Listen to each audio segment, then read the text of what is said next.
நம்ம கோயம்புத்தூர்ல டெலிவரி ஜாப்க்கு 30,000 இருந்து 40,000 ரூபாய் வரைக்கும் சம்பாதிக்கிற ஒரு ஜாப் வேகன்சி தான் நான் கொண்டு வந்திருக்கேன். எங்கன்னு தெரிஞ்சுக்கணுமா? வீடியோவை சேவ் பண்ணிட்டு ஃபுல்லா பாருங்க. நம்ம சூலூர், காங்கேயம்பாளையம், நீலம்பூர், சிங்காநல்லூர், பீளமேடு, கணபதி, துடியலூர்னு கோயம்புத்தூர்ல 15க்கும் மேற்பட்ட இடங்கள்ல இமீடியட் ஜாப் ஹையரிங் போயிட்டு இருக்குங்க. அட ஆமாங்க, இந்த கம்பெனி நேம் பாத்தீங்கன்னா டெலிவரி லாஜிஸ்டிக் பிரைவேட் லிமிடெட். இங்க டெலிவரி பர்சனுக்கான ஜாப் ஹையரிங் போயிட்டு இருக்குங்க. இங்க மந்த்லி சேலரி, வீக்லி சேலரின்னு 2 டைப் ஆஃப் ஜாப் ஹையரிங் போயிட்டு இருக்குங்க. என் பேர் காளிதாஸுங்க. டெலிவரி கொரியரில் கடந்த 3 மாதமாக வேலை செஞ்சுட்ருக்கிறேன். வார சம்பளமாக பார்த்தீங்கன்னா 10,000 15,000 வரைக்கும் எனக்கு சேலரி வந்துட்டு இருக்குது. வார சம்பளத்தில் இன்சூரன்ஸ் வந்து 2 லட்சம் ரூபா வரைக்கும் பண்ணி கொடுத்துருக்காங்க. என்னோட பேர் கோகுல்.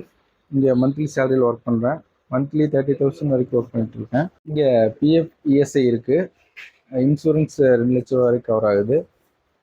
பெட்ரோல் அலவன்ஸ் உங்களுக்கு கொடுத்துட்றாங்க. இவ்ளோ பெனிஃபிட்ஸ் இருக்கு இந்த ஜாப்ல. நீங்க ஜாயின் பண்றதுக்கு ஆண்ட்ராய்டு மொபைல் அண்ட் 2 வீலர் மட்டும் இருந்தா போதும். ஸ்கிரீன்ல தெரியுற இந்த நம்பருக்கு காண்டாக்ட் பண்ணி இந்த ஜாப்ல இமிடியேட்டா ஜாயின் பண்ணிக்கலாம். கோயம்புத்தூருக்குள்ள வேலை தேடிட்டு இருக்கிற உங்க ஃப்ரெண்ட்ஸ்க்கு இந்த வீடியோவை மறக்காம ஷேர் பண்ணிருங்க. ஏன் சொல்றேன்னா, வேலை தேடி ஸ்ட்ரகிள் பண்ணிட்டு இருக்க உங்க ஃப்ரெண்ட்ஸ்க்கு கண்டிப்பா இந்த வீடியோ யூஸ்ஃபுல்லா இருக்கும். இந்த மாதிரி ஜாப் வேகன்சிஸ் பத்தி தெரிஞ்சுக்க நம்ம சூலூர் அபிஷியல் பேஜை இன்ஸ்டாகிராம் அண்ட் ஃபேஸ்புக்ல பாத்தீங்கன்னா ஃபாலோவும், யூடியூப்ல பாத்தீங்கன்னா சப்ஸ்கிரைபும் பண்ணிக்கோங்க. டாடா பாய்.